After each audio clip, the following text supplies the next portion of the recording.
Olá, queridos! Tudo bem com vocês? Hoje nós vamos continuar falando sobre Pablo Picasso.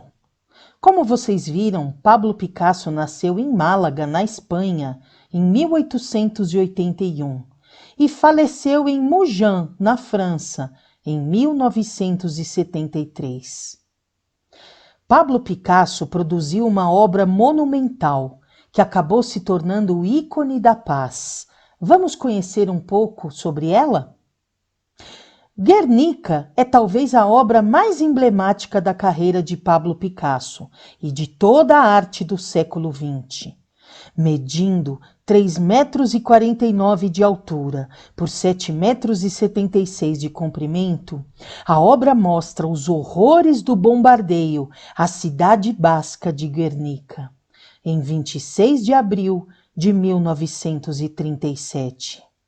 Durante a Guerra Civil Espanhola, a cidade ficou em chamas após sucessivos ataques por aviões. E Picasso, mesmo morando em Paris nessa época, não se calou diante do ocorrido, depositando nessa tela todo o seu pesar. A pintura foi realizada a partir de 36 fotos, que retrataram as dolorosas consequências da tragédia. As fotografias divulgadas pelos jornais da época marcaram profundamente o artista, que após fazer 45 estudos preliminares, produz a grande obra que inicialmente foi exposta no espaço reservado à República Espanhola na Exposição Internacional de Paris. Do ponto de vista técnico, a obra Guernica ajuda a transmitir a atmosfera da guerra e suas consequências.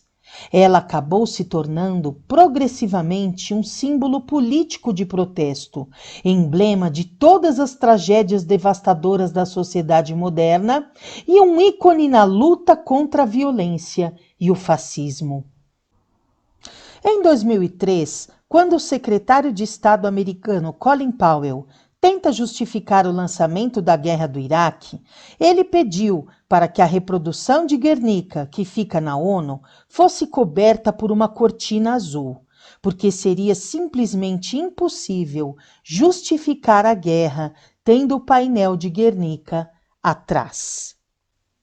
Para produzir a pintura, Picasso utilizou uma técnica bastante difundida no cubismo, a collage, que consistia na colagem de papéis e objetos para a composição da obra. No entanto, o artista não se utiliza da colagem propriamente dita, mas de uma simulação da técnica. Desenha e pinta a obra, dando a impressão de colagens e criando a sobreposição de planos. Numa total carência de cor, Picasso, movido pela dor do ocorrido, faz um retrato monocromático da tragédia, basicamente em preto, branco e tons de cinza. As imagens que compõem a cena são notáveis representações do cubismo e trazem ao espectador toda a agonia e desumanidade dos momentos de horror passados na cidade espanhola.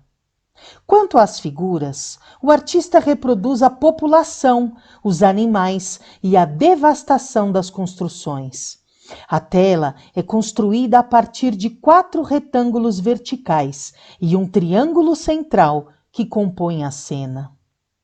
No primeiro retângulo, à esquerda, é possível notar a mãe, que chora a morte do filho, numa alusão à Pietà de Michelangelo, juntamente com o touro de feições humanas.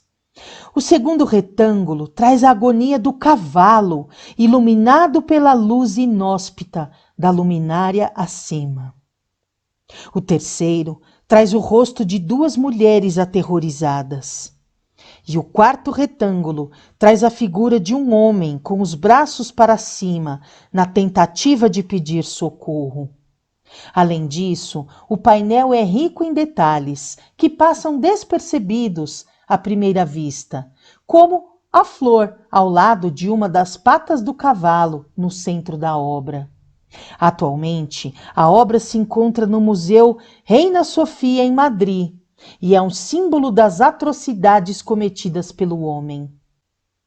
Sobre as curiosidades que envolvem a pintura, está a resposta de Pablo Picasso a um oficial nazista que, numa revista ao seu apartamento em Paris, observa uma fotografia do painel e pergunta ao artista: "Foi você quem fez esse horror?"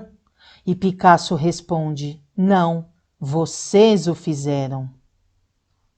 A obra Guernica esteve no Brasil em 1953, por ocasião da Segunda Bienal Internacional de São Paulo.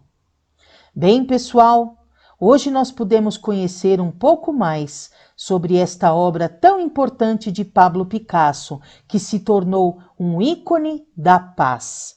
E eu espero vocês na nossa próxima aula, se Deus quiser.